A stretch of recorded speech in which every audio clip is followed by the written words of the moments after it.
Olá, bem-vindos todos e todas. Hoje nós estamos aqui para falar um pouco sobre o livro Filosofia da Liberdade, de Rudolf Steiner.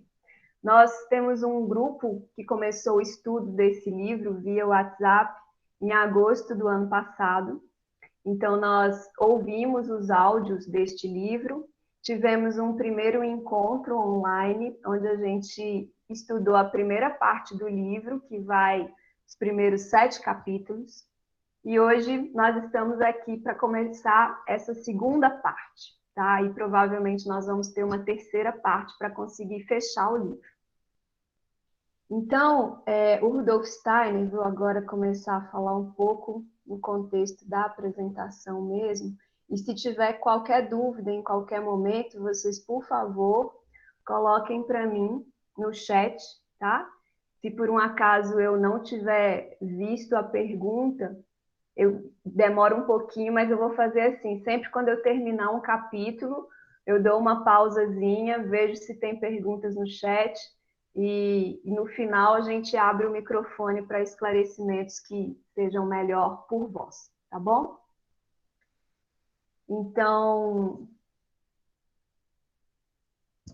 eu sou Cecília Costa, sou professora do Centro de Biociências da UFPE, eu sou bióloga e também tenho formação em Pedagogia Waldorf, que é uma formação dentro da antroposofia, e a antroposofia ela foi criada por Rudolf Steiner, que é o autor desse livro, e que é essa pessoa que está aqui. Tá? Rudolf Steiner, ele é austríaco, ele morreu na década de 1920 e ele foi um filósofo que, além de fundar a antroposofia, a partir da antroposofia, ele funda várias frentes de ação, né? Uma ligada à educação, que é a pedagogia Waldorf, mas também tem a medicina antroposófica, a agricultura biodinâmica e várias outras frentes.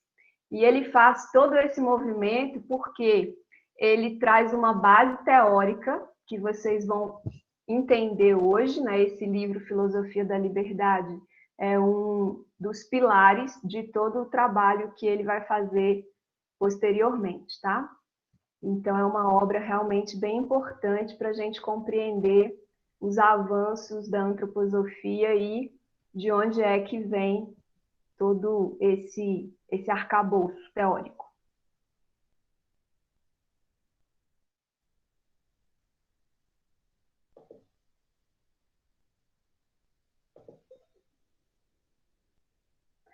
Então, o livro, a gente pode dividir ele em duas partes.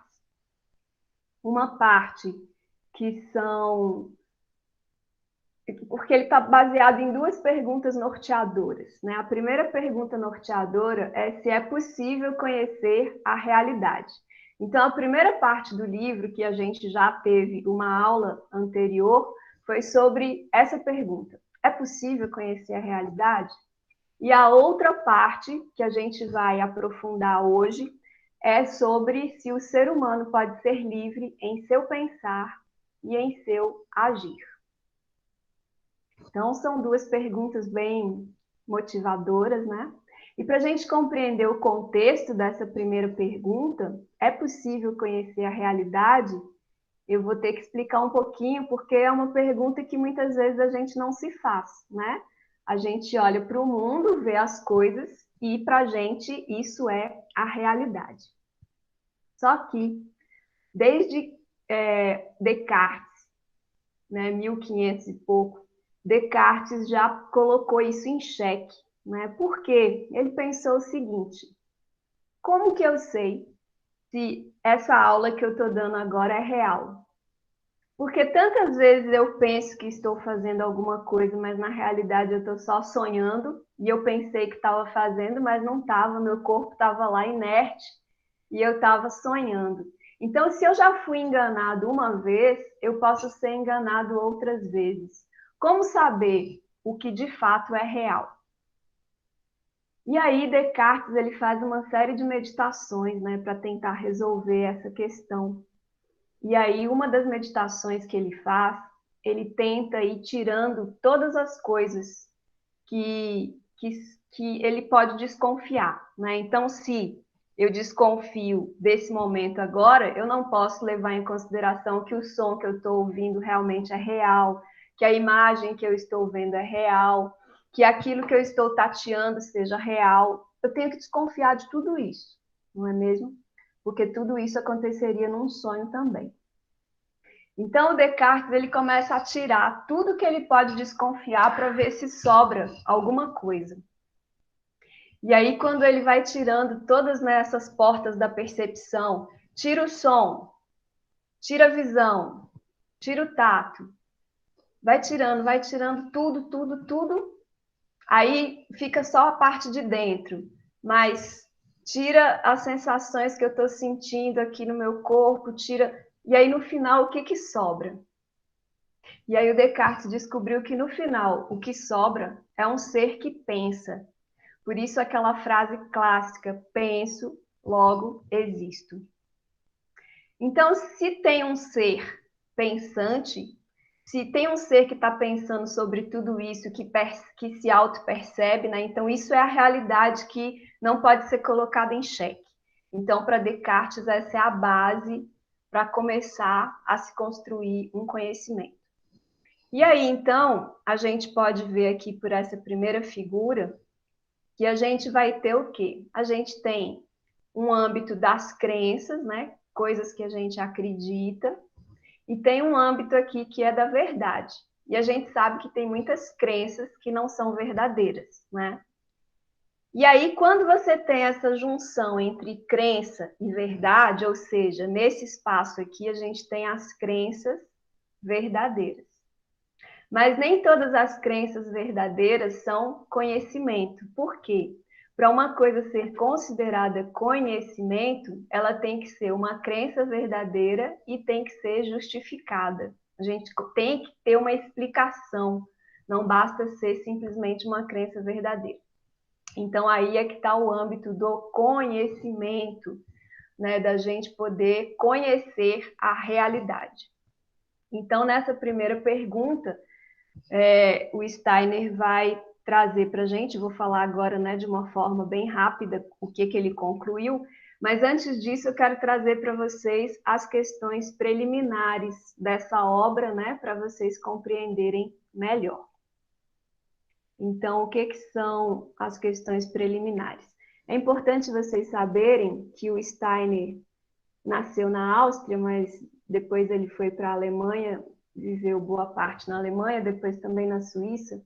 E aí, com 21 anos, o Steiner começa a trabalhar na edição das obras científicas de Goethe, que era muito famoso, né? O Goethe ainda é muito famoso, e ele tem um trabalho bastante conhecido na área da literatura, mas o Steiner foi convidado para trabalhar nas obras científicas de Goethe, que até hoje ainda são pouco conhecidas.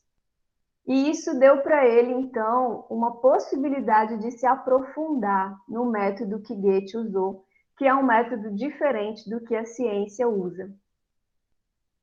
E aí Steiner traz algumas reflexões, né? Ele era um filósofo, mas ele percebe que a filosofia vai se tornando muito distante das questões existenciais que interessam, né, ao público leigo, e por isso ela foi se tornando uma coisa de poucos, né? E o Goethe, ele faz uma junção da filosofia com a ciência, e ele está muito atento às coisas do nosso mundo cotidiano, né? Então ele faz essa aproximação da filosofia com essa vida cotidiana. E ele traz uma questão bem importante, né? Porque vocês têm que pensar que o Descartes aí desconfiou da nossa capacidade de ver o mundo e isso ser real, né? E depois de Descartes vem o Kant vai dizer também, vai continuar esse raciocínio de Descartes e vai dizer que para que a gente perceba o mundo, a gente percebe o mundo com o nosso aparato, né? Com a nossa visão, com o nosso tato. Então, se a gente... o que eu vejo é o que esse meu aparato me permite ver. a gente nunca vai saber se o que a gente vê realmente é parecido com a realidade ou não. Por exemplo, a gente sabe que tem pessoas daltônicas vão enxergar de uma forma muito diferente, né? E tudo que eu vejo, as cores que eu vejo, dependem do aparato do meu olho. Porque, na verdade, nós, de fato, nunca vimos os objetos como eles são, né? O que a gente vê é uma imagem invertida que se forma no nosso olho, né? Na lente do nosso olho. Essa imagem invertida, ela é, pelo cérebro, ela é colocada da forma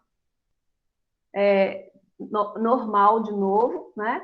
Mas nós efetivamente nunca vimos de fato as coisas. A gente vê essa imagem que é formada e que vai ser captada por os nossos neurônios, né? Vão ser levados como informações químicas.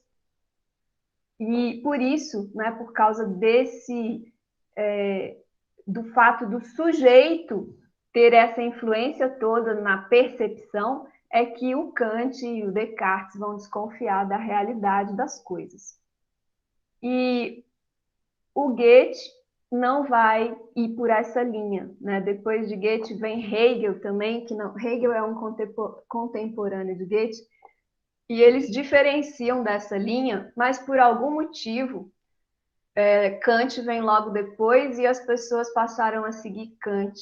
Então, tanto Hegel, quanto Goethe, quanto Steiner não são lidos, não são muito considerados no ambiente filosófico, assim, na maioria, né, desse ambiente filosófico. E o que o Goethe vai trazer de diferente é que ele mostra que, sim, existe uma objetividade do pensar, porque o pensar, ele não é um pensar subjetivo, o pensar, ele está atrelado a um pensar universal, né? Tanto que a gente consegue se comunicar e ter uma linha de raciocínio, porque esse pensar não é só meu, ele também dialoga com o seu pensar, porque as coisas todas, elas têm uma lógica que ultrapassa a minha subjetividade, né? Então, é isso que Goethe vai trazer, e ele, né, vai falar então desse centro universal de pensamentos. Então, o pensamento seria universal, ele não é algo subjetivo. E aí, Goethe coloca as bases para uma argumentação acerca da inexistência dos limites do conhecimento, né, que é uma linha muito diferente dessa que foi prioritariamente aceita, que é a de Kant. Então, é justamente baseado nessa cosmovisão goetheana que Steiner vai escrever esse livro, Filosofia da Liberdade. Bom, então, no capítulo 7, que é o último capítulo onde se pergunta, onde ele está respondendo essa pergunta, né, se é possível conhecer a realidade, se é possível, existem limites para a cognição humana, existem limites desse conhecimento da realidade. E aí o Steiner ele vai dizer o seguinte, olha, as perguntas que a gente faz do mundo, elas são feitas por nós mesmos. Então, essas perguntas são feitas por nós no nosso transparente e lúcido mundo do pensar, né? Porque o pensar, como ele acontece todo aqui dentro de nós, a gente consegue ter consciência, principalmente quando a gente vai treinando, a gente consegue ter consciência dos passos que o pensar foi seguindo até chegar a uma determinada conclusão. Então, o Steiner vai dizer que não há limites para a cognição, porque a cognição é humana. A cognição somos nós, seres humanos, fazendo perguntas, então nós podemos chegar a essas respostas. Quando que uma pergunta não consegue ser respondida? Aí ele diz que vai ser nesses casos, né? Existe uma falta de clareza, de transparência da pergunta formulada, então ela não foi formulada de uma forma correta. Ou o nosso ponto de vista, né, tanto no tempo quanto no espaço, ainda não nos permite ver os fatores decisivos para as respostas. Então, essa chargezinha aqui, né, mostra bem essa questão do ponto de vista. Tá aí as duas pessoas discutindo se isso é um 6 ou se isso é um 9, mas na verdade é porque cada uma tem um ponto de vista, né, a vista de um determinado ponto. como esse ponto é diferente, elas têm, então, ideias diferentes. E aí o Steiner vai dizer que os limites vão ser apenas transitórios e eles podem ser superados com o progresso da percepção e do pensar. Então, não é que a gente não se engane, a gente se engana. Só que a partir do nosso pensar, a gente é capaz de saber se aquilo que a gente percebeu vai estar correto ou não, né? Por essa articulação do pensar, a gente mesmo vai conseguir desvendar quando a nossa percepção ou quando o nosso pensar não foram de acordo com a realidade. Bom, aí então a gente começa agora o capítulo 8. E nesse capítulo agora ele já está se concentrando em responder aquela outra pergunta, que é possível ter liberdade? Né? O ser humano pode ser livre? E só para vocês entenderem o contexto dessa pergunta, hoje, por exemplo, a gente está muito nesse mundo das programações, né, dos computadores, e aí se fala que a gente vê isso, inclusive, com a questão da propaganda, né? As pessoas olhando sua rede social já conseguem montar um perfil, inclusive um perfil do que você está buscando, de como você agiria numa determinada situação, que tipo de candidato você gostaria de ter, né? Que perfil de candidato. Então, isso é, inclusive, super perigoso, porque eles podem fazer a propaganda apresentando o candidato do jeito que você gostaria que ele fosse, a partir dos seus valores. Então, nesse momento, a gente fica se questionando, será que tem liberdade mesmo? Ou será que basta saber, né, como é que eu ajo, que você já vai saber no futuro como é que eu vou continuar agindo? Porque se isso é verdade, se os meus atos são previsíveis, se tudo basta colocar lá os algoritmos que você vai prever o que eu vou fazer, então eu não tenho liberdade, né? Então, essa é uma pergunta que muitos filósofos se debruçaram e a gente vai, então, entender um pouco ela mais hoje. Bom, então, assim, primeira coisa, vamos pensar, então, nos fatores da vida humana, né? Como é que a gente, então, capta esse mundo. Então, a primeira coisa, a palavra-chave é percepção, né? É através da nossa percepção que o mundo vai se manifestar para nós. E como é que é essa percepção? A gente não consegue perceber o todo, né? A gente vai percebendo as partes e o nosso cérebro faz essa junção. Então, por exemplo, quando eu pego essa caneca, o meu tato percebe a temperatura, também consigo perceber o peso. Aqui na minha visão eu consigo perceber as cores, consigo perceber o que tem dentro. Então, são várias percepções que estão chegando de forma separada e é o meu cérebro que conecta isso tudo num objeto só. E além dessa percepção, a gente tem uma outra coisa que é a autopercepção, que é essa nossa capacidade de nos percebermos, né? Percebermos a nós mesmos.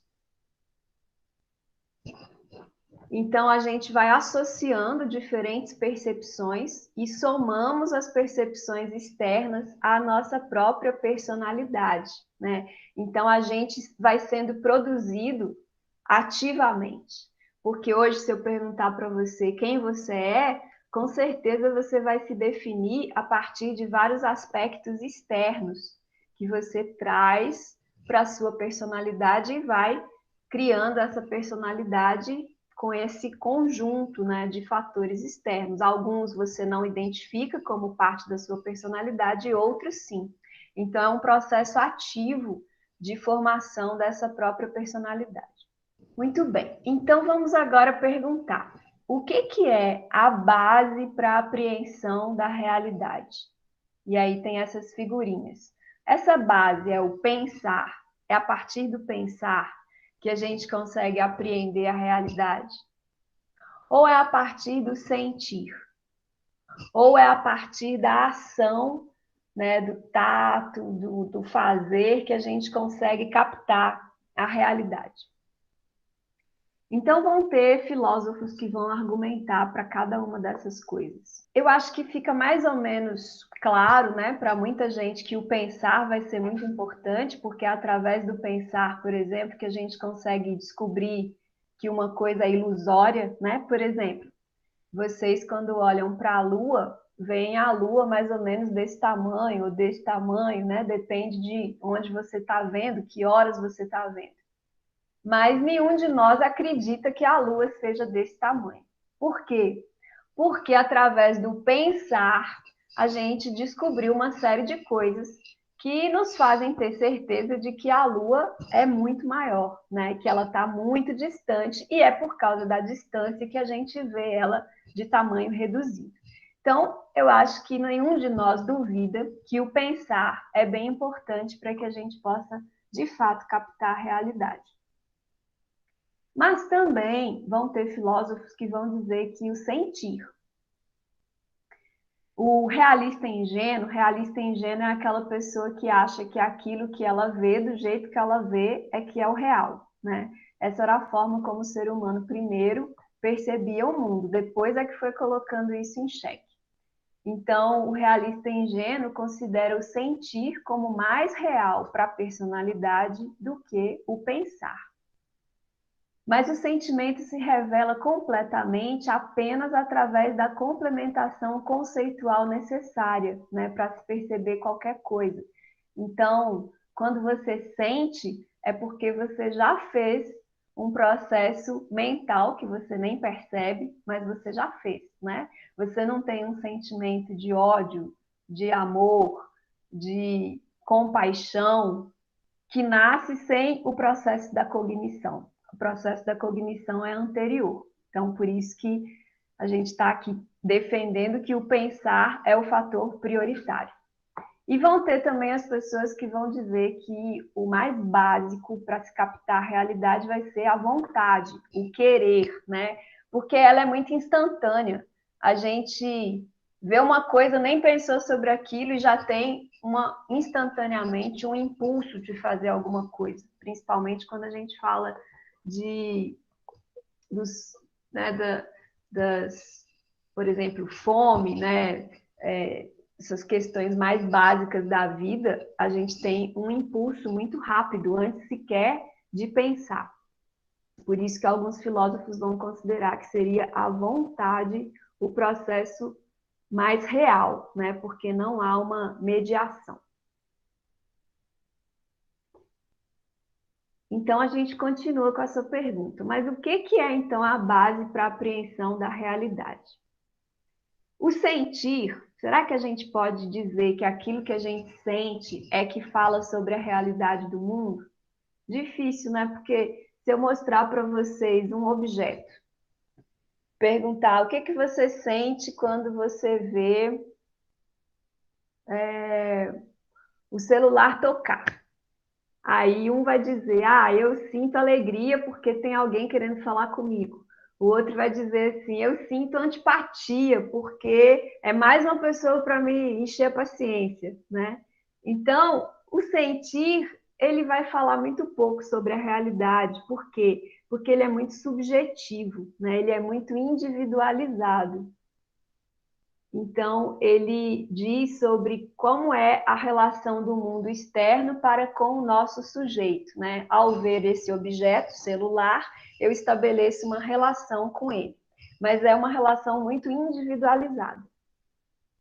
A vontade também é individual e ela é o contrário, né? É o sujeito que vai agir no objeto, mas ela também é muito individualizada, né? Eu posso agir de uma determinada forma, bem diferente da forma como você age, e isso também é individual, é subjetivo, difícil da gente falar sobre a realidade a partir da nossa vontade. Então, a gente fica mais uma vez aí pensando que o pensar é que é o mais relevante para a gente adentrar a realidade do mundo. E aí, ele tem uma característica que passou desapercebido, né, pelos filósofos que criticam o pensar, e que é o que Goethe vai trazer como importante. que o pensar, apesar dele ser individual, dele estar acontecendo na minha cabeça, ele se relaciona com a vida universal. E tem uma outra coisa importante também, que a gente não percebe, mas o pensar, ele está sempre complementando a percepção, né? Quando você percebe uma coisa, eu percebi isso daqui, eu já falo para vocês, é um copo com chá. Olha como é que eu já complementei a percepção, porque a percepção mesmo nem me diz que isso aqui é um copo. Copo já é um conceito que foi uma complementação do meu pensar, né? Se eu nunca na minha vida tivesse visto um copo, tivesse olhando para ele pela primeira vez na minha vida, eu venho de outro planeta e olho para esse copo, eu estaria mais próximo do que só a minha percepção me dá. Mas quando a gente olha para as coisas, a gente já olha para elas com um significado, com um conceito. Por quê? Porque o nosso pensar, ele já busca essa complementação. E essa complementação, ela não é uma complementação exclusivamente por questões culturais. Ela é uma complementação que tem a ver com a lógica, né, também. Então, por isso, ele é universal. Ele não é estritamente em função da subjetividade ou da cultura. Muito bem. E aí a gente vai então ver essa crítica, né? O Steiner vai dizer que o erro da filosofia do sentimento, também chamada de mística, é que ela quer substituir o conhecimento pela vivência, transformando algo individual, que é o sentimento, em universal. E aí a gente já sabe que não pode ser assim, porque aquilo que eu sinto naquelas circunstâncias, mas a próxima pessoa que se deparar com aquilo já pode ter outro sentimento, né? Então, não dá para transformar o sentimento em algo universal. E aqui eu trago uma reflexão que ele fez já nos capítulos mais iniciais do livro, que eu trouxe porque eu acho que é interessante a gente olhar para a nossa vida a partir dessa perspectiva, que é a nossa vida, ela só ganha individualidade quando agregamos ao pensar, o sentir e a ação. Porque é o sentir e a ação que são individualizados. Nesse contexto que Steiner está trazendo, o pensar é universal. Então, se você for exclusivamente uma pessoa que só pensa, né, vamos pensar o extremo da pessoa racional, aquela pessoa que tem uma racionalidade extrema. Você mostra para ela uma coisa, pergunta se ela gosta, ela fala: ah, não gosto nem desgosto, porque isso é só um objeto dessa altura, desse peso, desse formato, dessa temperatura. Isso é uma pessoa extremamente racional. Se a gente se atesse só a essa parte da vida, a gente não teria nada que fosse de fato individualizado, né? A nossa vida seria só esse pensar que é igual para todo mundo, não teria nada que fosse de fato nosso. Então, quando eu pergunto para você quem você é, como é a sua vida, você vai me falar muito dos seus sentimentos, da sua forma de ver o mundo, do que você gosta, do que você não gosta, do que você faz, né, de como que você age. Então, são essas coisas que nos individualizam. Agora a gente vai então para um capítulo que vai falar sobre a ideia da liberdade. Então é agora que a gente começa mesmo a permear a pergunta principal que todos nós queremos saber, se a gente de fato pode ser livre ou não, né? Então, vamos ver como é que é isso. Então, o que é a realidade?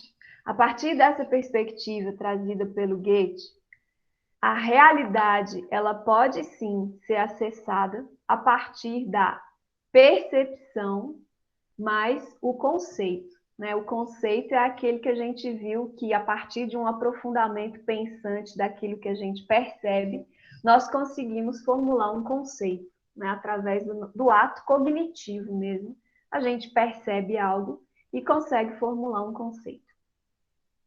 Então, é apenas na observação do pensar, que é a percepção mais o conceito, é que vivemos a realidade numênica, que sustenta a si mesma. Então, o que é isso? Realidade numênica.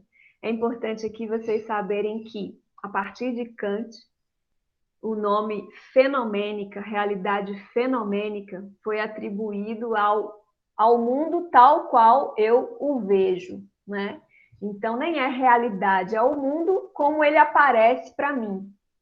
Então, essa caneca, se eu descrever ela para vocês, ela é a realidade fenomênica, é como esse fenômeno aparece para mim.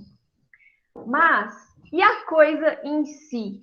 A coisa tal como ela é mesmo, e não em função de como é que meu aparato sensorial me permite ver, né? Porque vocês sabem, a gente sabe enquanto ciência, que as abelhas, por exemplo, veem cores que nós não vemos.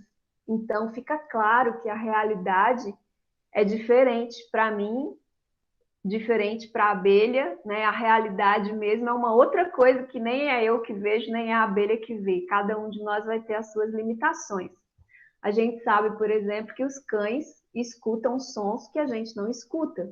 Ou seja, a realidade é bem diferente daquilo que chega para mim. Por isso que, quando a gente falar de fenômeno, nós estamos falando de como é que esse mundo se apresenta para a gente. E quando a gente falar de realidade numênica, é as coisas como as coisas são de fato. Que se fala em filosofia, a coisa em si.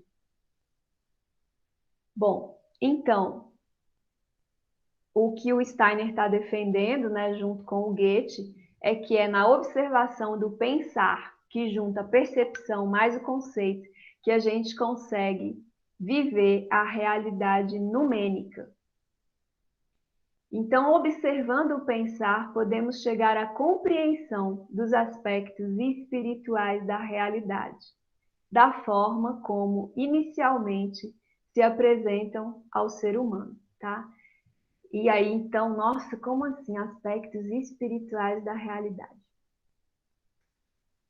Se você começar a estudar a filosofia a partir de Platão e Aristóteles, vai ficar mais claro o que está se dizendo. Porque o Platão, ele dizia que existe esse mundo aqui dos objetos, esse mundo que a gente está, esse mundo material, mas existe um outro mundo que é o mundo das formas.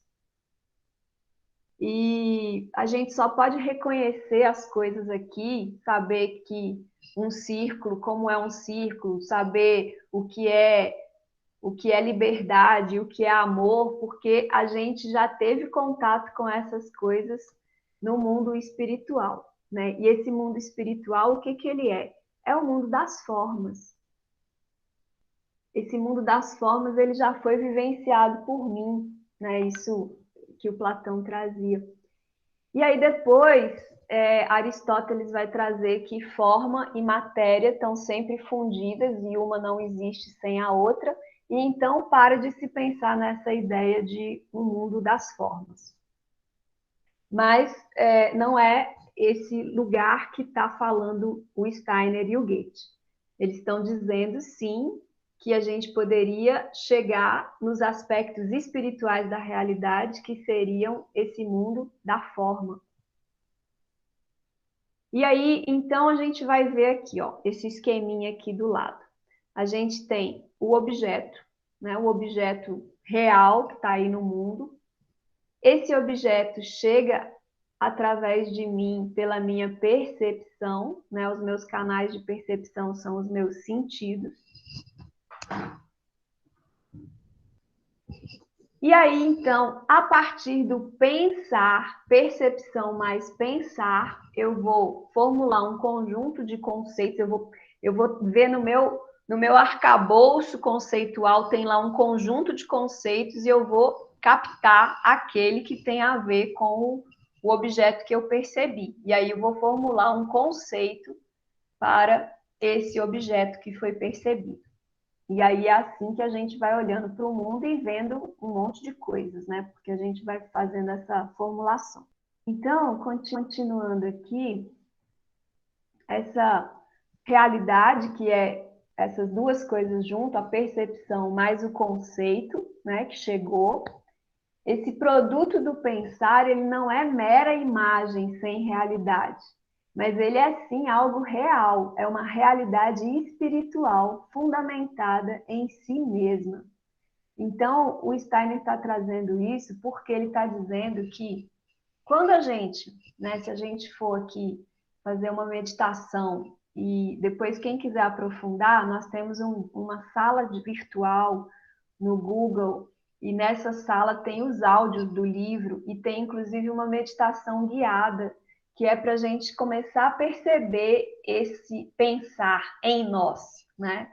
Mas a grosso modo, se eu fechar os olhos aqui e for tirando o som, tiro tato, vou tirando tudo e ficando cada vez com o mínimo, né? Eu vou chegar nisso que o Descartes chegou, que é penso. Então, essa observação do pensar, você mesmo pode observar o seu pensar, né? Então, o Steiner disse que isso é a realidade numênica, esse pensar.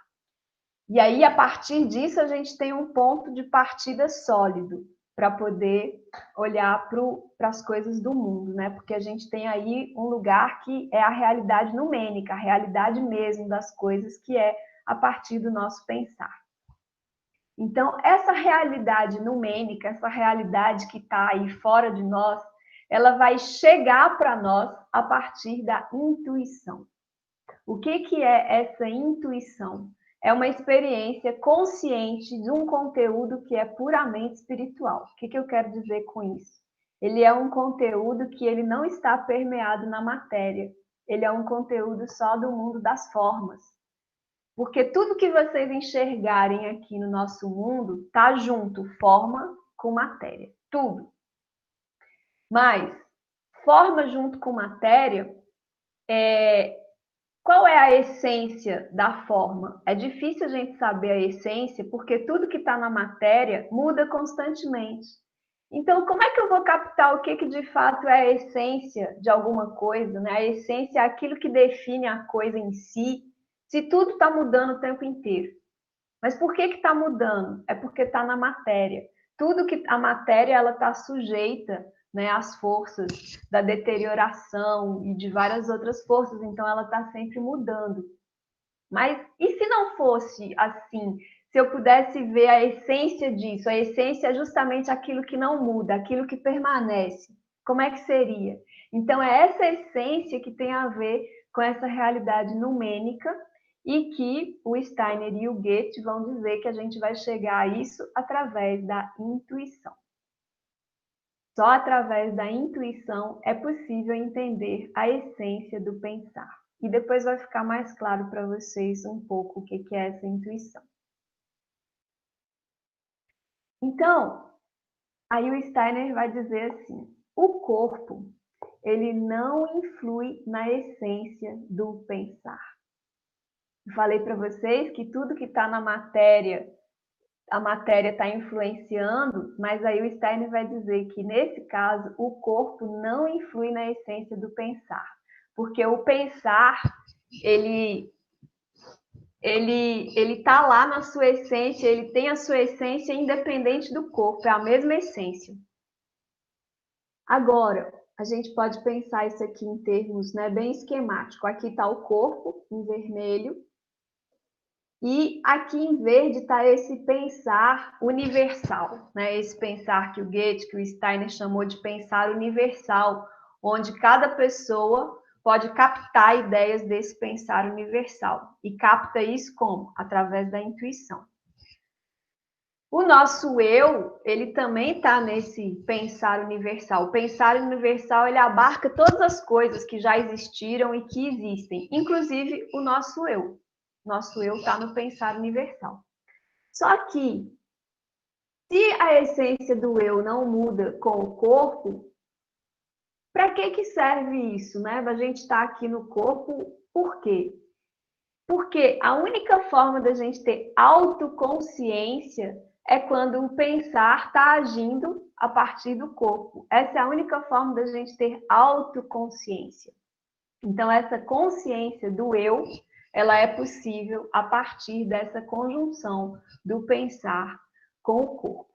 Então, aqui, ó, é justamente nesse lugar, né, de atrito, de que um chega próximo ao outro, é que dá para a gente essa ideia da consciência do eu, da autoconsciência, da consciência de si mesmo.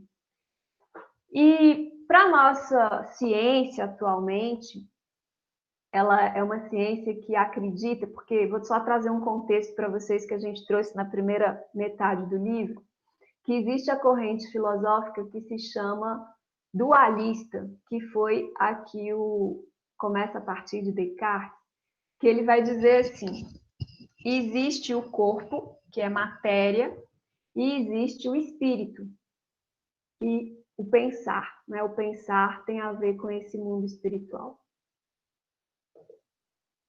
E um é completamente diferente do outro. Então, uma das dificuldades que o Descartes tinha era de como é que o pensar pode se juntar ao corpo se eles são duas coisas completamente diferentes, né? Eles têm propriedades completamente diferentes. Então, não teria como um se conectar ao outro. Isso é uma dificuldade que o dualismo tem. Mas a nossa ciência atual, ela é monista, ela vai dizer que é tudo uma origem só e que o pensar, ele é simplesmente um resultado da matéria, né? É o nosso corpo físico que tem conexões químicas, neurais, etc., que vão produzir o pensar. E o Steiner, ele está defendendo que também é tudo uma essência só, também é monismo, mas ele está defendendo não o monismo materialista, né? Mas o monismo espiritualista. Na verdade, é um pouco distinto disso, mas para ficar mais claro agora, vamos deixar por aí. Então, o Steiner vai dizer assim, que do mesmo jeito, né, essa impressão que a ciência moderna traz de que, na verdade, o pensamento é excretado pelo corpo, né, é um produto, isso é porque a gente tem a nossa percepção, né, esses vestígios do pensar fazem a gente pensar isso, a gente se engana. Mas a gente deveria pensar da mesma forma como a gente está olhando aqui para essa praia, e não houve uma pessoa que pisou e deixou as pegadas. Então, a gente não vai pensar que essas pegadas elas são a areia que atuaram na pessoa, né? A gente sabe que é a pessoa que imprimiu as pegadas na areia. Então, do mesmo jeito, é o pensar que imprime essas marcas, né, esses vestígios no nosso corpo. E é exatamente esses vestígios que dá para a gente essa autoconsciência, tá? Então, outra coisa interessante é que uma vez que essa consciência do eu nasce, ela começa também a ser incluída no pensar, né? E ela vai começar a fazer parte da nossa essência espiritual, não permanecendo mais dependente só da organização corporal. Então, isso tem inclusive implicações aí para a questão mesmo da vida após a morte, né, da continuação da consciência, que existem um monte de relatos sobre isso. A Universidade da Virgínia, nos Estados Unidos, tem um estoque de mais de 2.000 casos bem registrados sobre possibilidade de consciência de uma vida para outra, né? Crianças que nascem com histórias detalhadas de uma vida anterior, mas a nossa ciência ainda trabalha como isso sendo casos paranormais que não podem ser explicados. E não podem ser explicados porque a gente está num outro modelo que não considera isso que nós estamos vendo agora, que é a possibilidade dessa essência espiritual que surge quando esse eu passa a se auto-perceber, né? Esse pensar pode se auto-perceber a partir desse encontro do corpo, e todas as experiências que vão acontecendo aí começam a fazer parte dessa essência espiritual, e mesmo depois que não tiver mais o corpo, essa essência espiritual continua, né? Então, uma vez nascida, a consciência do eu é incluída no pensar e compartilha a partir de então de sua essência espiritual, não permanecendo dependente da organização corporal. Ou seja, quando não tiver mais organização corporal, ela continua. E aí aqui, né, só traduzindo de novo aquilo que eu já tinha falado, quem caminha sobre um solo maciço imprimirá neste as suas pisadas. E ninguém interpretará as pisadas como decorrentes da atuação de forças do próprio solo. Da mesma forma, o pensar não é decorrente da organização corpórea humana. Os vestígios do pensar nessa organização surgem apenas pelo fato do pensar preparar sua manifestação através do corpo. A essência do pensar independe do corpo. Porém, a consciência de si mesmo só é possível pela atuação do pensar junto ao corpo. Muito bem. Então, continuando essa história, lembrando que o nosso foco é saber se existe liberdade ou não, se a gente pode ser livre ou não. Então, para a gente falar de liberdade, a gente vai falar de liberdade da vontade, né? Porque, em última instância, nós definimos liberdade como a possibilidade de escolher o que nós vamos fazer, né? De dizer que essa ação eu escolhi fazer. Então, a pergunta é: a gente é livre para escolher o que faz ou não? Em vários âmbitos não somos, né? Porque nós estamos aqui numa matéria, e a matéria, eu não sou livre se eu falar que eu quero agora flutuar, eu não vou poder flutuar. Então, por quê? Porque a matéria me faz com que, em todo o contexto onde eu estou, né, tem a questão da gravidade, a gravidade me puxa para baixo e eu não vou poder flutuar agora, mesmo que eu queira muito. Então, tem os aspectos da matéria que vão nos imprimir várias coisas que a gente vai ter que fazer por causa disso. E tem também as outras questões, que é as questões da vida mesmo, né? Que tem a ver com as nossas necessidades para nos mantermos vivos. Ou seja, eu sou livre para poder não respirar? Não, porque mesmo que eu insista que eu não vou respirar, vai chegar uma hora que eu vou ficar inconsciente, e na hora que eu ficar inconsciente, eu vou voltar a respirar sem querer, né? Então, tem coisas que de fato fica óbvio que a gente não tem a liberdade. Mas tem algum ponto que nós temos liberdade? Liberdade nas ações? Então, é por isso que agora a gente vai tentar entender um pouco o que afeta as nossas ações. Então, primeira coisa, a gente tem que ter autoconsciência para poder pensar nos atos da vontade, né? Vocês já devem ter tido a oportunidade de ver a criança, lá por volta dos 2 anos e meio, 3 anos, é quando vai chegando para ela a autoconsciência. Como é que a gente sabe que isso está chegando? É aquele momento que ela para de falar, Cecília quer água, Cecília quer dormir, e ela começa a falar eu, né? Esse é o momento mesmo que a autoconsciência está chegando. E como que é o comportamento dessa criança? O que ela começa a fazer? Ela começa a fazer pirraça. Por quê? Porque é exatamente a pirraça que é essa forma, agora que eu ganhei consciência do meu eu preciso colocar no mundo as minhas vontades.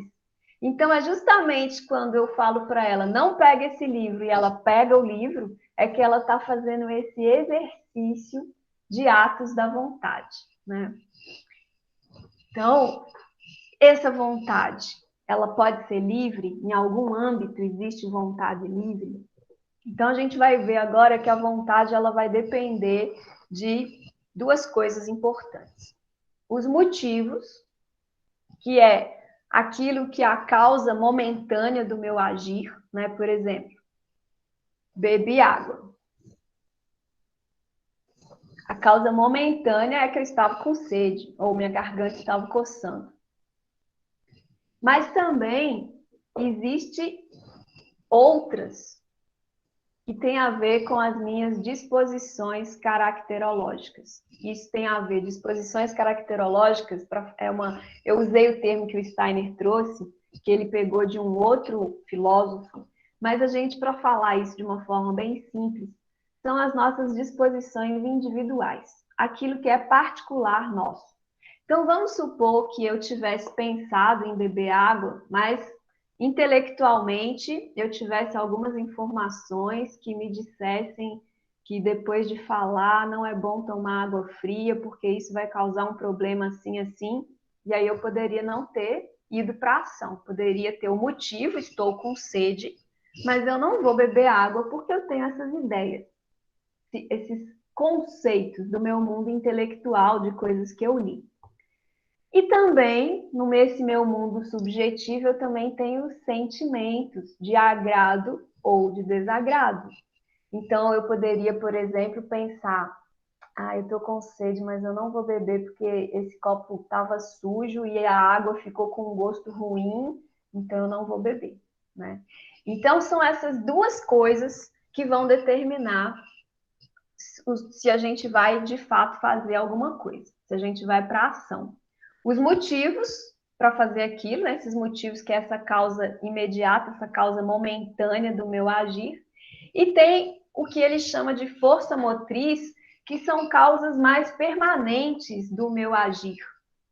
Aqui está escrito interna, mas em outro lugar eu já consertei que ela é as duas coisas, é interna e é externa, né? Interna porque tem a ver com a minha vivência, mas é externa porque tem conceitos que eu trouxe do mundo de fora, né? Esse mundo intelectual. Então, essa força motriz pode ter características internas ou externas. Essas duas, né? Esse motivo momentâneo do meu agir e essa força motriz, que é uma causa mais permanente do meu agir, é que vão determinar os atos da vontade. Vamos entender um pouco melhor o que é essa força motriz. Vamos supor que eu dissesse: estou com sede, é o motivo. O motivo do meu agir, que seria beber água, é estou com sede. Mas aí, força motriz. Mas a água tá lá dentro e tem tanta preguiça de buscar água essa hora. Eu não vou buscar água. E a preguiça é uma coisa que é normal, né? Assim, é mais ou menos permanente. A pessoa tem preguiça, ela não quer ir buscar. Então, são essas duas questões, né? Pode ser que com os mesmos motivos uma pessoa decida ir para a ação e a outra pessoa decida que não vai para a ação, e isso tem a ver com essas disposições individuais, subjetivas de cada uma. Bom, então, continuando aqui, vamos dar mais alguns exemplos. Os motivos. Os motivos, eles tanto têm a ver com conceitos gerais, né? O que são conceitos gerais? São conceitos que não têm a ver com uma vivência que eu tive na minha vida. E as representações mentais já são vivências que eu tive e cheguei a uma determinada conclusão. Então, quando eu penso em água nesse copo, eu já tenho uma representação mental. Esse copo estava sujo. Isso é uma representação mental. E conceitos gerais é do tipo: água faz bem para o organismo. Isso é um conceito geral que, mesmo antes de eu beber água, eu já poderia ter, porque ele está nos livros, todo mundo, né, sabe que faz bem para a saúde beber água. Então, esses são os motivos. E aqui um exemplo, então, eu tenho um motivo que é dar uma volta daqui a meia hora. Será que esse motivo vai ser suficiente para que eu, de fato, vá dar uma volta daqui a meia hora? Aí vai depender dessa força motriz. Eu vou ter que pensar: qual que é a utilidade de dar passeios? É interessante dar passeios, mas dar passeios a essa hora é pertinente? Será que não é perigoso eu sair na rua agora, sozinha, à noite? Qual que é o valor de eu dar passeio para a minha saúde? Nesse horário agora já está frio, tenho sereno. Não, acho que não vai ser interessante. E o prazer associado a isso? Então, todas são essas questões que passam, né, para a gente poder decidir se vai ou não para a ação. A força motriz, que tem a ver com as suas disposições individuais, subjetivas, essa força motriz, ela é tanto determinada por coisas externas que você vivenciou como conceitos, por exemplo, quanto por sentimentos, tá? Então, é as duas coisas. Força motriz é tanto interno quanto externo, mas ela acontece em você, ela é subjetiva, mas ela pode ser por causa de uma coisa externa, uma informação que veio do mundo externo para você, e não uma vivência que você de fato teve. O motivo, acho que fica mais fácil a gente pensar assim, o motivo é aquela causa momentânea do seu agir, é o que vai fazer nesse momento você agir. Eu estou com sede, é uma causa momentânea, daqui a pouco pode já ter desaparecido, né? Mas já as disposições caracterológicas, elas são mais permanentes, elas são causas mais permanentes. Então, eu estou com sede, mas pode ser que eu não vou beber água, porque tanto na minha vivência ou como nos conceitos que eu tenho, eu não devo beber água enquanto estou falando, tá? Vamos supor que existisse isso, porque a água é muito fria, vai causar um problema nas minhas cordas vocais. Então, mesmo eu tendo motivo de beber água porque estou com sede, eu não vou para a ação. Por quê? Por causa dessas disposições caracterológicas que são mais ou menos permanentes. Hoje eu penso assim, amanhã eu vou pensar assim também. Agora, então, eu falei para vocês que os atos da vontade, eles são influenciados por essas causas momentâneas e pelas causas mais permanentes, né? Uma chama motivo e a outra força motriz. Agora a gente vai falar de aspectos só da força motriz, ou seja, desse segundo elemento aqui que determina os atos da vontade. Então, força motriz. Aí aqui eu fiz alguns degraus e eu coloquei uma numeração nesses degraus justamente para vocês começarem a me acompanhar aqui embaixo, ó, que seria aquilo que é o mais animalesco nosso, né? Que nos faz agir, mas de uma forma mais animalesca. Como que é isso? Primeira coisa, antes da gente agir, a gente percebe uma situação, né? Percebe, por exemplo, percebi que estou com sede. Se eu não penso nada, eu só percebo e impulsivamente eu bebo água, eu agi por impulso. Então, não cheguei a pensar nem sentir nada. Eu estou com sede, bebi água, né? Estou com fome, fui lá e comi. Então, isso aqui é a percepção, seria o primeiro degrau, assim, é quando a gente age por impulso. Então, nesse caso aqui, geralmente são para satisfação de necessidades inferiores, né, como alimentação, questão da sexualidade, se a gente for agir só do nosso lado animal, a gente age por impulso. Aí, o passo 2, né, onde já tem um pouco mais de consciência, eu percebi algo, tive um sentimento, e a partir desse sentimento eu agi. Então, um exemplo, vejo um homem faminto. Vi um homem faminto, senti compaixão por ele, e a partir dessa compaixão, eu fui lá, comprei um marmitex e dei para ele, tá? Então, foi uma ação pelo sentimento.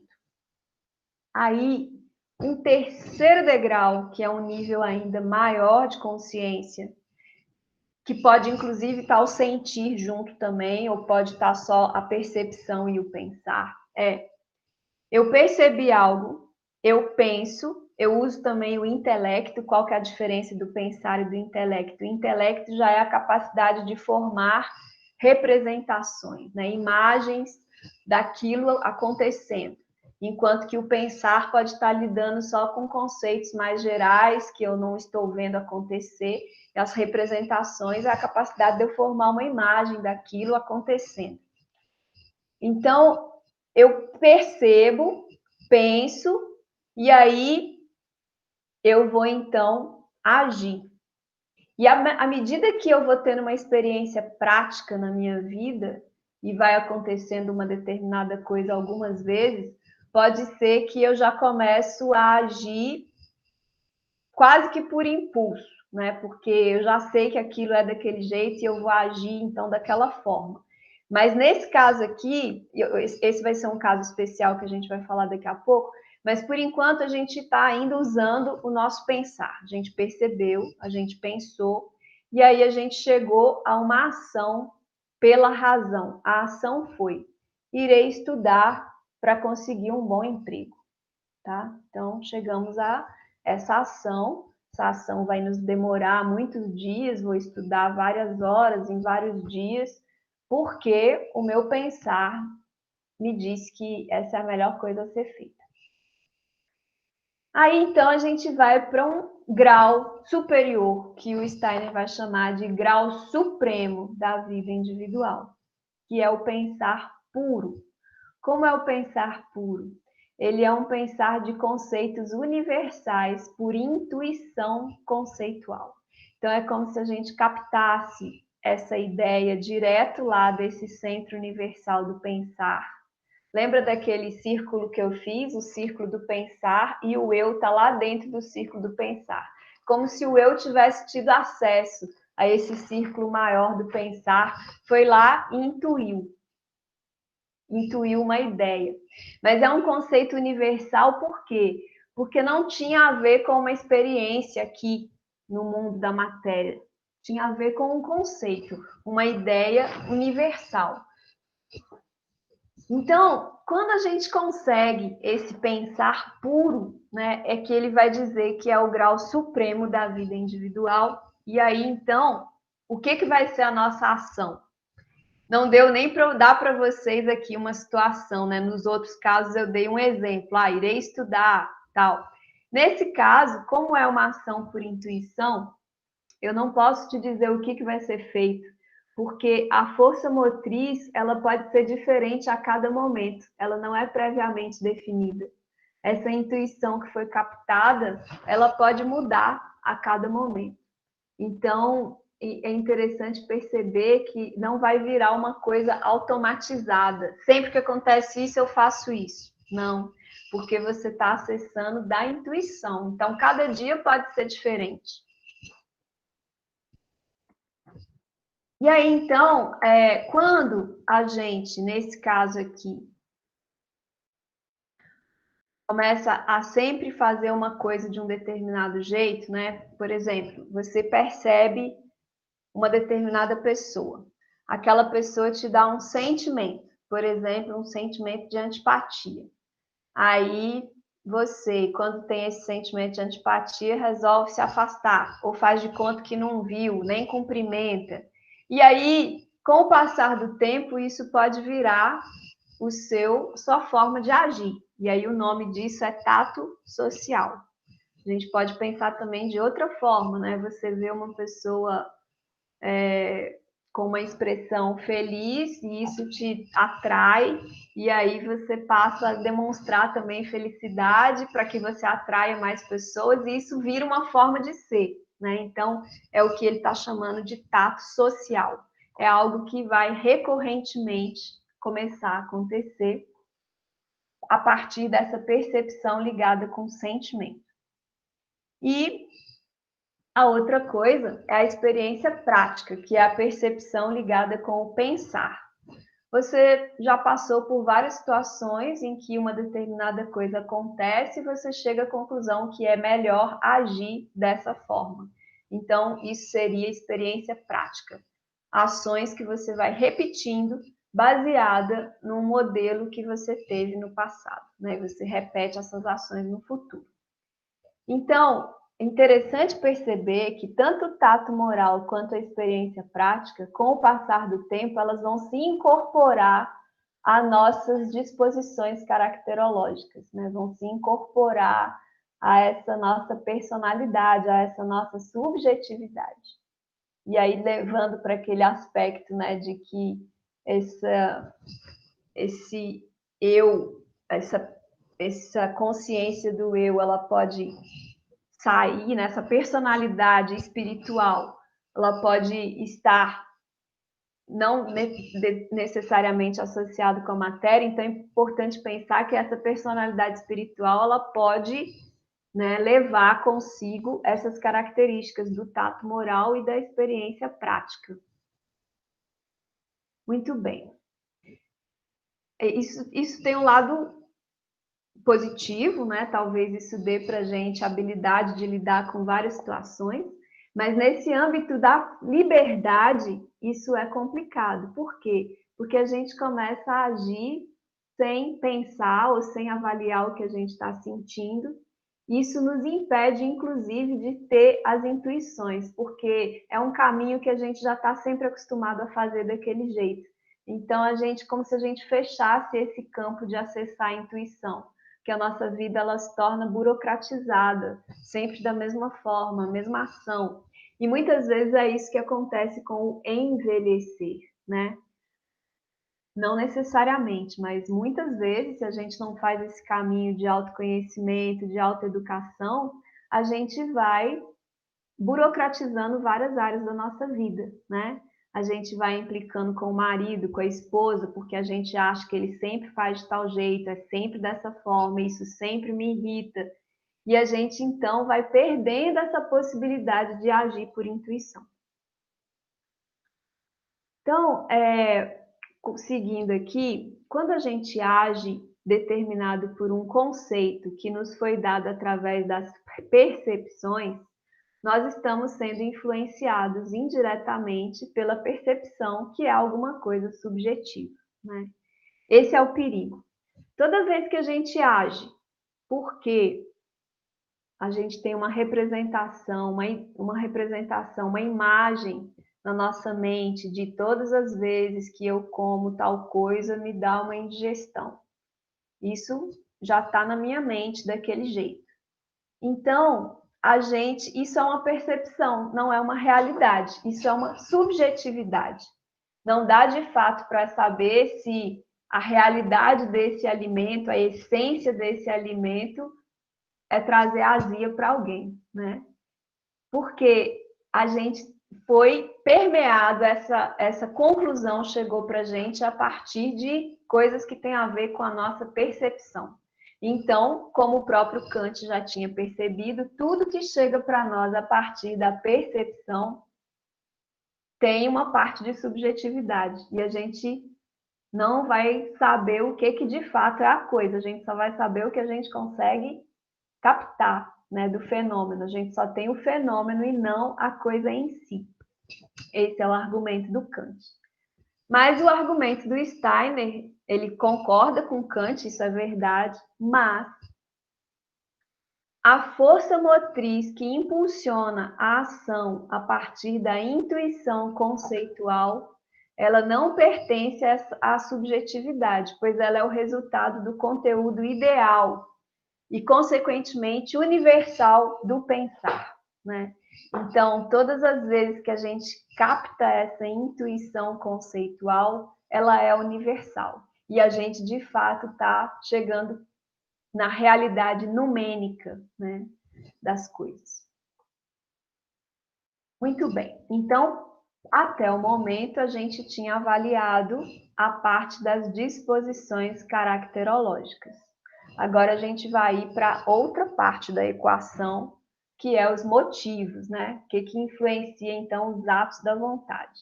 Os motivos são aquelas causas momentâneas do meu agir. E aí, o Steiner já foi logo para o mundo da ética. Ele poderia falar de vários motivos, como eu falei. Motivo, estou com sede. Só que a questão é que esses motivos que são físicos, biológicos, é claro que a gente não tem liberdade, né? Porque somos compelidos a fazer isso. Existe sim situações em que, por exemplo, um Gandhi, né? O Gandhi, ele tinha uma força do eu tão grande que ele era capaz de fazer greve de fome, né? E dizer não vou beber e não vou comer até que tal coisa aconteça. Nunca chegou dele de fato morrer, né? Por causa disso. Mas mesmo ele conseguindo ter essa força do agir, provavelmente, né? Se ele ficasse desacordado, as pessoas iriam levar ele para o hospital e aí ele seria, né, ganharia alimento, soro, então ele não teria liberdade até o fim também. Então, assim, essa questão biológica a gente já sabe que não é livre. Questão de sentimentos também, a gente sabe que a gente não é livre para sentir, né? Ninguém é livre para dizer, eu não vou ter raiva dessa pessoa, eu vou amar aquela pessoa, aquela outra.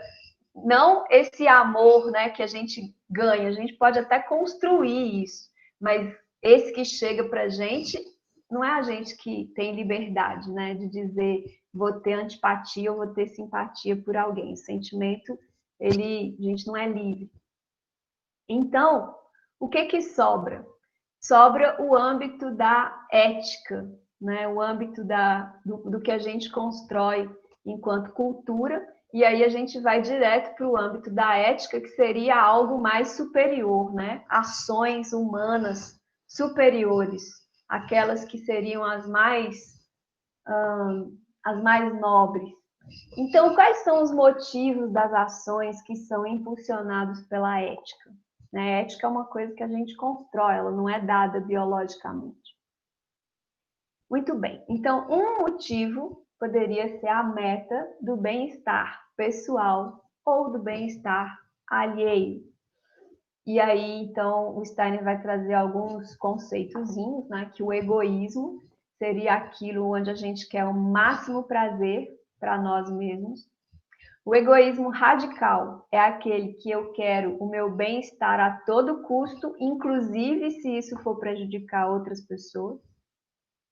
E teria também o oportunismo ou moralidade por motivos de prudência, que é assim, eu vou sim contribuir para o bem-estar do outro, mas é porque eu sei que se eu não fizer isso vai acabar influenciando no meu próprio bem-estar, né? Então, pode ser também por recompensa, eu vou fazer desse jeito porque aí eu vou ganhar tal coisa. Então, seriam esses conceitos que ele trouxe aí nesse âmbito da gente fazer algo em função do bem-estar pessoal ou alheio. São motivos, né, da nossa ação. Outros motivos têm a ver com os princípios morais. E aí, esses princípios morais são princípios, né, que existem já antes de eu nascer, eles existiam, e eles podem regular a nossa vida moral e a gente vai obedecer a esses princípios sem nem ter noção de onde eles vieram, por que eles vieram, a gente simplesmente obedece, né? São os mandamentos, as leis. E a justificativa desses princípios não é dada por mim, é dado por quem inventou, né? Que pode ser o chefe, o meu pai, que é o patriarca que manda e diz isso, a minha mãe, ou pelo Estado, ou pela igreja, né? Essa justificativa não está no meu âmbito, estaria nesse âmbito externo, das convenções sociais ou revelações divinas. Então, existe essa perspectiva dos princípios morais. E existe ainda um caso especial em que eu obedeço, mas é uma voz interna, né, que a gente pode chamar de consciência moral. Então, assim, seriam degraus também, né, para esse desenvolvimento superior. Um primeiro degrau que eu obedeço sem nem pensar por que mandaram fazer, eu estou fazendo, e depois eu já começo agora a olhar uma voz interna. E aí teria um terceiro motivo para a ação, que seria justamente aquelas coisas que a gente capta por intuições conceituais. Então, como é que é isso? Seria a realização de fins morais baseado em intuições puras, ou seja, inicialmente a ação não se baseia nas percepções dos sentidos. Não tem a ver com o que eu vivi, com a pessoa que eu encontrei, com a experiência que eu tive. Tem a ver com uma intuição pura que vem desse mundo das ideias e só depois que eu vou aplicando ela na minha vida é que eu vou chegando a essas conclusões mais práticas, tá? Então, nesse caso dos motivos, esse também seria o supremo princípio moral.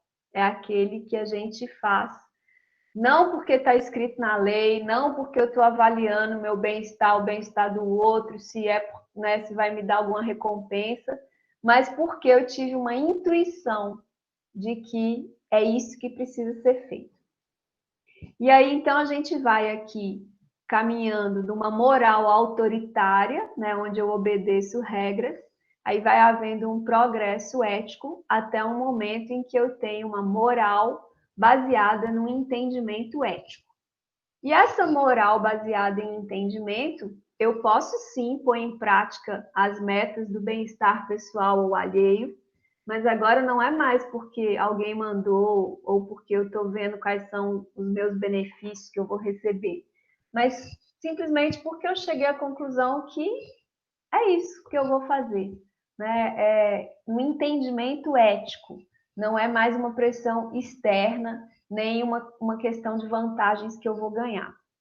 Os princípios morais também, né? Eu posso olhar para eles a partir desse entendimento ético, posso buscar, tentar entender por que tem um mandamento que fala para não roubar. Aí eu vou compreender isso e falo, realmente isso é muito bom, eu realmente não vou roubar também, porque eu decidi que não vou fazer isso. E tem esse outro que você capta essas intuições conceituais, né? É claro que nessa moral autoritária aqui, você ainda não está permeando essas intuições conceituais, você só está obedecendo o que te falam, você nem pensa que você poderia pensar fora da caixa, né? Então, tudo são passos, né? São degraus. Não é dizer que, então vamos fazer uma escola para as crianças onde não tem regra nenhuma para ver se elas desenvolvem a intuição conceitual. Não vai funcionar. Por quê?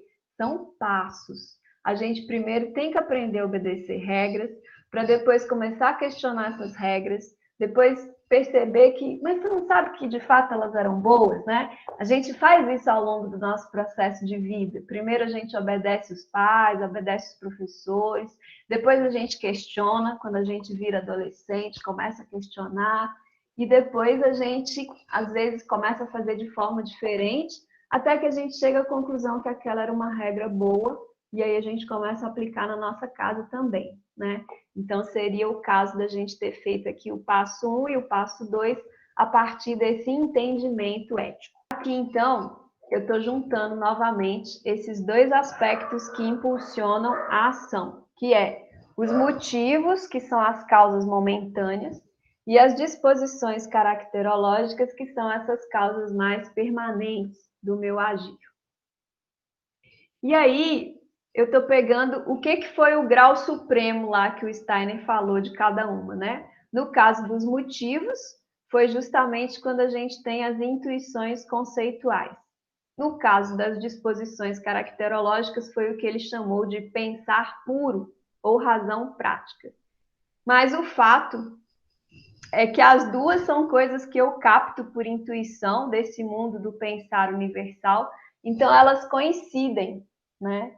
Então, nesse momento em que eu estou usando esse grau supremo aí dessa possibilidade humana, coincide os motivos com as disposições caracterológicas. E aí, nenhuma disposição anterior, nenhuma experiência que eu tive antes, e nenhum princípio moral externo é que não vão determinar o meu agir.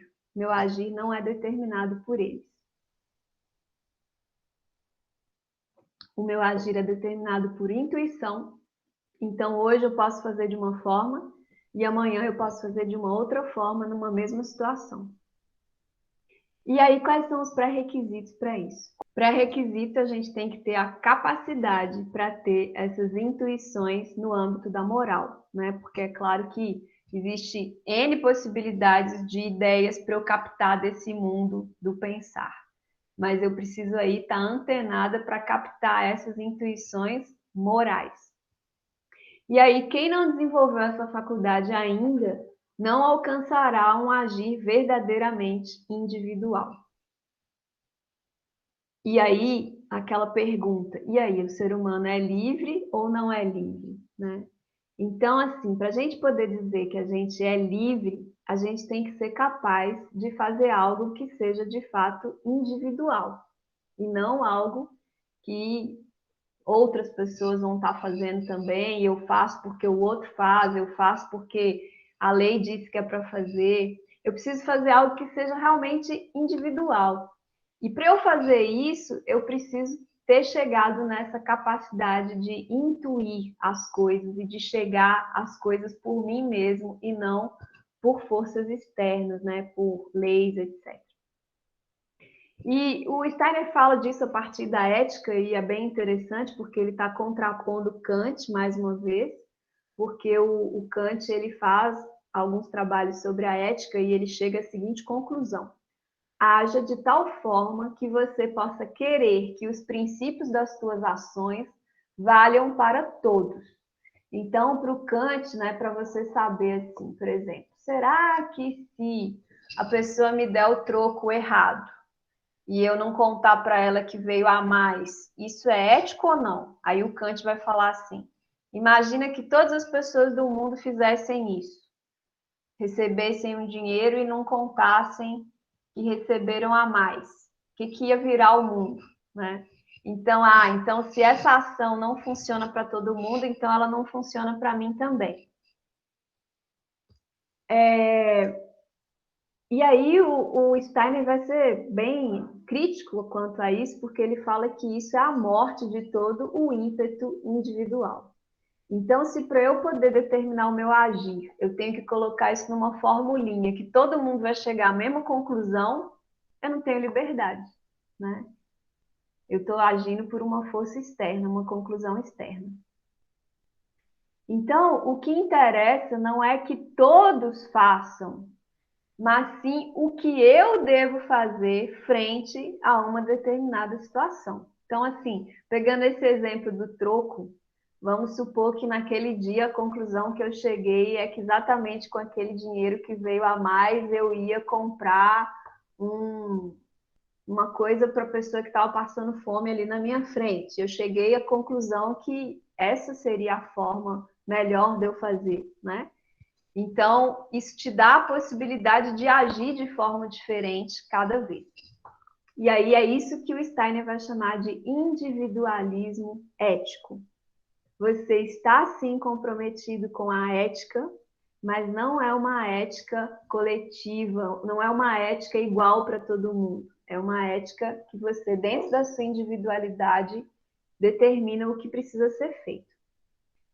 E se a gente for pensar que esse mundo das ideias ele é universal, então a gente poderia pensar, nossa, então era para todos os seres humanos chegarem exatamente às mesmas conclusões, porque se eles estão captando essa intuição de algo que é universal, né, desse pensar universal onde estão todas as informações, era para todo mundo pensar exatamente igual. Por que não pensa exatamente igual? Porque o que diferencia os seres humanos é a soma das ideias que são relevantes para mim, né? A minha experiência de vida vai fazendo com que algumas coisas se tornem relevantes para mim. Por exemplo, se eu já tive um problema urinário, então, para mim é muito relevante essa coisa de beber água de tantas em tantas horas, beber muita água, beber tantos litros. Então, é essa soma dessas ideias que são relevantes que vão fazendo com que a gente vá assumindo determinadas características subjetivas, né? Disposições caracterológicas. E também o conteúdo real das nossas intuições, ou seja, aquelas coisas que a gente intuiu e que de fato são reais, né? Porque aí que tá, essa intuição, será que essa intuição é válida? Será que eu captei foi coisas mesmo dessa realidade universal ou foi coisas que eu fui criando? Então depende de eu estar conseguindo mesmo captar esse conteúdo real, né? E aí são essas coisas que vão dar as nuances das diferenças entre os seres humanos. Mas aí a gente poderia se perguntar assim, como é que, se a gente for fazer dessa forma, né, cada um faz do jeito que quer, então que bagunça que vai virar o mundo? Porque está dizendo lá que é para respeitar o sinal de trânsito, mas eu não vou respeitar porque hoje veio uma intuição que não é para respeitar. Daí o que o Steiner vai dizer é o seguinte, que justamente por essas leis morais terem sido captadas, né, por seres humanos que foram pensando sobre isso e que até chegar num nível de elevação, de captar essas intuições vão acabar coincidindo para diferentes seres humanos. A grande diferença é que você chegou a essa intuição, né? Você mesmo chegou a essa intuição. Não é mais porque você está sendo movido por uma lei externa. Você chegou mesmo à conclusão que a melhor coisa que você tem a fazer é esperar o sinal abrir para você seguir. Então, esse é que é o diferencial, né? Essa questão que você mesmo concluiu a partir do que você foi intuindo.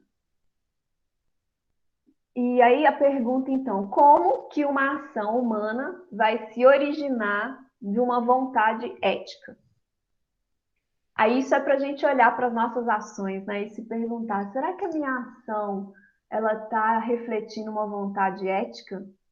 Que essa vontade ética é alguma coisa mais elevada, né? Então a gente está interessado em se autoeducar, se aprimorar. Então a gente se faz essa pergunta: será que a minha ação tem a ver com uma vontade ética? E aí ele vai dizer assim: olha, olhar para a sua relação entre ação e vontade. Olhe para isso. O que foi que determinou a sua ação? Qual era a sua vontade? Qual foi a sua ação? O que determinou? Ao pensar sobre a ação, vai ficar claro qual foi a máxima moral que determinou, né, o que você fez.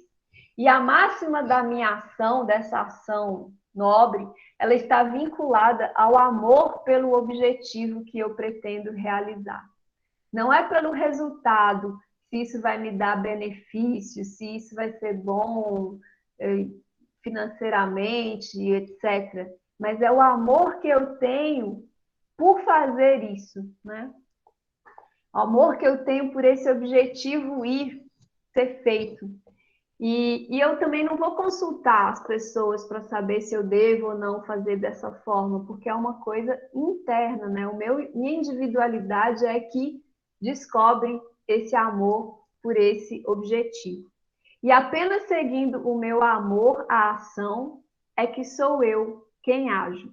Eu não ajo em obediência a uma autoridade e tampouco porque tem uma voz interna que sempre me diz faça tal coisa. Mas eu ajo por esse amor. Aí, essa pergunta aqui, eu já trouxe um pouco da resposta dela, né? Se todos se preocuparem em apenas fazer o que quer, não haverá diferença entre qualquer ação e o objetivo de servir a um bem maior, né? Todo mundo faz o que quer, tá tudo certo. Como é que eu vou diferenciar uma coisa da outra? Então, o Steiner vai dizer assim, olha, as normas, elas possuem um valor, né? Como eu falei para vocês, a gente não vai começar uma escola caótica porque deixa as crianças receberem a intuição. Não, inicialmente é sim importante que existam normas, que elas aprendam a obedecer. Só que tudo que é dever, você faz por uma exigência. Então, se na sua vida tudo que você fizer for por causa que é um dever, você de fato nunca vai ter liberdade. Então, somente pode ser individual a ação que tem o seu fundamento na intuição conceitual. O impulso cego que leva alguém a cometer um crime, ele não vem da intuição e não pertence à individualidade. Ele faz parte do mais geral em nós, daquilo que todo mundo tem e que precisa ser superado para se tornar uma individualidade, né? Faz parte daquela parte nossa animalesca, que às vezes tem vontade mesmo de matar alguém porque essa pessoa te contraria em tudo, mas é justamente por você não fazer isso que você está superando essas forças e está fortalecendo a sua individualidade, né? Então, isso é para a gente não confundir esse fazer com qualquer coisa e achar que isso é uma individualidade. Outra coisa interessante que ele vai dizer é que pelas diferenças no meu corpo físico, né, uma pessoa pode perceber que eu sou diferente da outra. Mas apenas por minha força pensante isto é, pela observação ativa de ideias, é que eu me distingo dos outros. Então, aqui, né, esse convite para a gente se olhar, perceber quem somos, né, o que são as nossas forças que nos impulsionam a agir. Isso é que vai nos permitir nos diferenciar do outro, diferenciar a nossa história de vida e tornar-se um indivíduo, de fato, e não como nós somos fisicamente. Temos a sensação de liberdade quando uma ação provém da parte ideativa de nosso ser. Isso é uma coisa que já vem para a gente assim, né? Quando que você pensa que é livre? Você pensa que é livre quando você teve uma ideia, né? Às vezes é uma ideia até que todo mundo tem, mas o fato de você ter tido te dá essa sensação de liberdade. O ser humano é de fato livre se ele consegue seguir em todos os momentos de sua vida apenas a si mesmo. Uma ação moral é minha ação, apenas se pode ser chamada de livre no sentido acima descrito. A ação livre, ela não exclui, ela inclui as leis morais. Por causa daquilo que eu falei, né? Que a ação livre, em algum momento, você vai intuir coisas que outras pessoas também intuíram, e você vai chegar à conclusão que essa lei moral é a melhor que tem. Mas a questão é você simplesmente não obedecer porque é uma lei, né? É superior à ação que essa parte aí está escrito errado, vou ter que consertar. Né? Ele estava perguntando assim, por que é superior a ação que obedece leis e não aquela ação que é feita por amor? Né? Então, a ação feita por amor, ela seria superior a simplesmente obedecer uma lei. E a liberdade do agir só é pensável do ponto de vista do individualismo ético. Então, gente, nós vamos terminando esse encontro por aqui.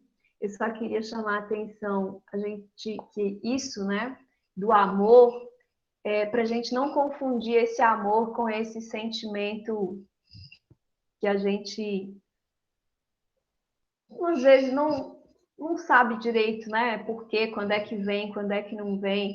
Esse amor que o Steiner está começando a trazer aqui é o que ele vai chamar depois de pensar com o coração, né? É um pensar que ele não é simplesmente com a razão, ele é imbuído de um sentimento maior, né? De um compromisso maior com o bem-estar maior. Então, a gente vai aprofundar isso no nosso próximo encontro, mas já fica aí essa deixa para vocês, né? Sobre essa intuição ter a ver com esse pensar com o coração. Muito bem, o que eu queria mostrar para vocês hoje é até aqui. Depois, no próximo encontro, que deve ser aproximadamente daqui a um mês, a gente vai terminar o livro. Assim espero, né? Porque é muito denso, a gente já ficou mais de 1h30 só com 2 capítulos desse livro, porque foi realmente capítulos bem complexos. Então, agora está aberto, né, para o chat, para vocês comentarem, fazerem perguntas. Deixa eu ver aqui as perguntas que já tem. Podemos entender que o autoconhecimento é fundamental para que a liberdade possa existir.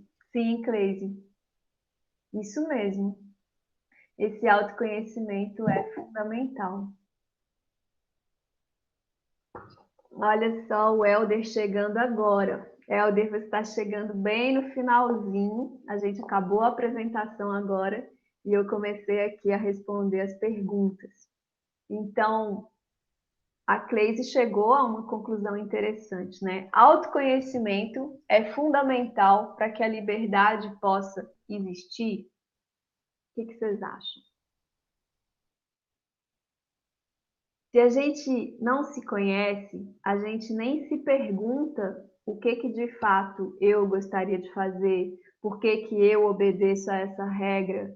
A gente simplesmente faz, né? A gente nem percebe que o nosso corpo travou quando eu fiz uma coisa, a gente nem percebe o que a gente vai somatizando no nosso corpo, né? Nosso corpo somatiza um monte de sintomas que viram doenças porque a gente faz simplesmente porque tem que fazer, alguém disse que é para fazer, o chefe mandou terminar isso hoje, eu tenho que terminar. Então, são essas forças que a gente vai obedecendo ao longo da vida e que talvez, nem sei em termos de porcentagem, mas eu diria quase que 99% talvez dos seres humanos não sejam mesmo livres nesse sentido que o Steiner trouxe. Porque tanto demanda essa autopercepção, né, como demanda também essa capacidade de intuir. E aí o Steiner ele vai trazer toda uma pedagogia, né, a pedagogia Waldorf, toda uma pedagogia para crianças, né, para que elas possam receber as possibilidades de se tornar um dia um ser humano livre. E isso leva uma vida, né? Então é um processo longo e eu não sei nem se a gente poderia dizer que nós temos 99% ou que nós temos 1% dos seres humanos que sejam realmente livres, né? A liberdade fica como uma possibilidade, ainda que remota, para a grande maioria de nós. E aí, para a gente poder, pelo menos, olhar para essa janela da liberdade, o ponto de partida é autoconhecimento mesmo. Agradeço muito, Cleide, a sua contribuição. Uma ótima reflexão. Alguém mais gostaria de perguntar alguma coisa?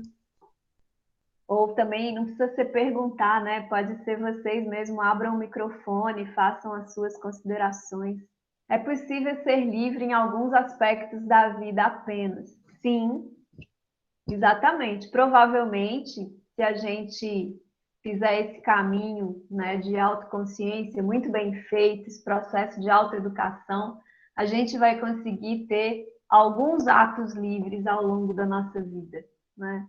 E aí, no processo biográfico, quando você está estudando, escrevendo sua história de vida, avaliando o que fez eu chegar nesse lugar, aí você vai ter um lampejo se você, de fato, ao longo da sua vida, teve alguma ação realmente autêntica, alguma ação realmente livre, ou se todas as suas ações foram determinadas por coisas que vieram antes, né? Se você olha para a sua história de vida e você consegue criar uma linha de causa e consequência, eu fiz isso por causa desse outro, que eu fiz por causa desse outro, que eu fiz por causa desse outro, no final você não tem uma ação livre, né? Mas se você encontra aspectos assim, nossa, olha, de repente tudo me levava a fazer tal coisa, mas eu saio com uma outra completamente diferente. Aí são indicativos que você tem de possibilidades aí de autenticidade, que está atrelada à liberdade. Acho que talvez alguma coisa nesse sentido, em relação a gente ter uma pequena ideia do que seja, se a gente está nesse caminho, se a gente for pensar no que o Steiner fala do pensar, do sentir e do agir, eu me perguntar se eu estou sendo coerente nesses três aspectos. Se aquilo que eu penso é aquilo que eu falo, se aquilo que eu falo é aquilo que eu ajo, se aquilo que eu ajo realmente eu penso que é aquilo mesmo que eu estou fazendo. Então, assim, se eu estou com uma coerência nesses três âmbitos, eu posso me aproximar dessa liberdade. O que você acha, Cecília? Olha, eu acho que assim, a coerência é um degrau importante, né? Porque é o degrau onde você começou a perceber aonde que você não está inteiro naquilo que você está fazendo. Eu diria que toda ação livre, ela tem essa coerência nesses três âmbitos, mas talvez nem toda vez que tem coerência seja ação livre, né? Porque essa coerência ela pode ter sido construída por aspectos da vida, assim, te falaram que é importante estudar e ser um professor universitário. E aí eu me transformei nisso e acho que isso está tudo ok, faço isso com amor, mas não necessariamente foi uma ação livre, né? Pode ter sido toda uma construção cultural, familiar. Então, nesse momento é isso que me ocorre. Eu penso, assim, e seguindo esse seu exemplo, se você, chega à noite para fazer a sua retrospectiva, ou, né, que você se vê e você está nessa busca do autoconhecimento e você entra em contato com o seu coração, ele vai dizer que você não está feliz, mesmo que você tenha sucesso, mesmo que você seja reconhecido socialmente, mas você não se sente feliz. E aí, essa é uma coerência que, se você for honesto com você vai ver que você está pensando certo, porque você está sendo ético nas suas ações, você é um excelente profissional, está atualizado, é reconhecido. Então, do ponto de vista do pensamento, você tem talento, tem capacidade, é inteligente, você age, acorda cedo, toma seu banho, vai trabalhar, mas está triste. E aí, né, que assim, você está existindo com E minúsculo, não é com E maiúsculo, né, aquilo, né, isso que é o grande problema, inclusive, é dar tudo certo na vida da pessoa para ela achar que ela está sendo livre. E ela não Isso, está escutando a voz do coração que está dizendo para ela que ela não está feliz. E que ela olha assim e fala assim: eu gosto tanto de cantar. isso, nossa, foi perfeito. Eu acho que essa forma de você trazer e aí você trouxe, né, a coerência mesmo pode estar entre o pensar e o agir, mas esse terceiro elemento, que é o coração, que é aquela coisa que lá dentro a gente sabe, né, faz toda a diferença. Eu acho que Infelizmente, você na tem nossa razão sociedade, mesmo. infelizmente, a gente não ensina a criança a saber o que sente. Inclusive, a gente nem valoriza isso.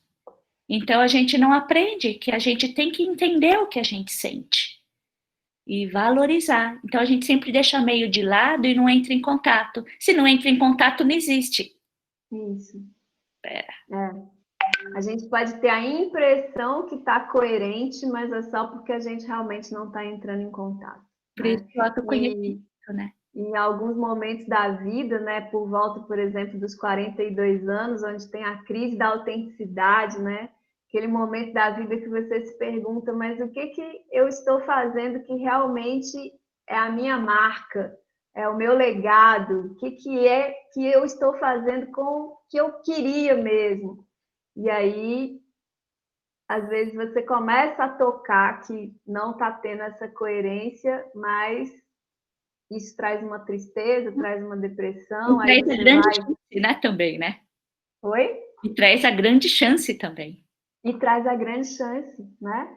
Desde que você olhe para isso e encare isso. Mas muitas vezes a gente faz o quê? A gente muda de marido, a gente muda de emprego, a gente começa a tomar um novo antidepressivo e perde a possibilidade de fazer as mudanças mais fortes que têm que ser feitas, né? A gente se distrai, né? A gente se distrai. Mas muito, muito Muito grata pela sua obrigada, colocação. uma linda aula. Eu acho que você deu uma pista bem interessante para a gente olhar, né, para as nossas ações e começar a tatear esse sentir, né? E ir refinando isso para ver se a gente está mesmo sendo autêntico, coerente conosco mesmo.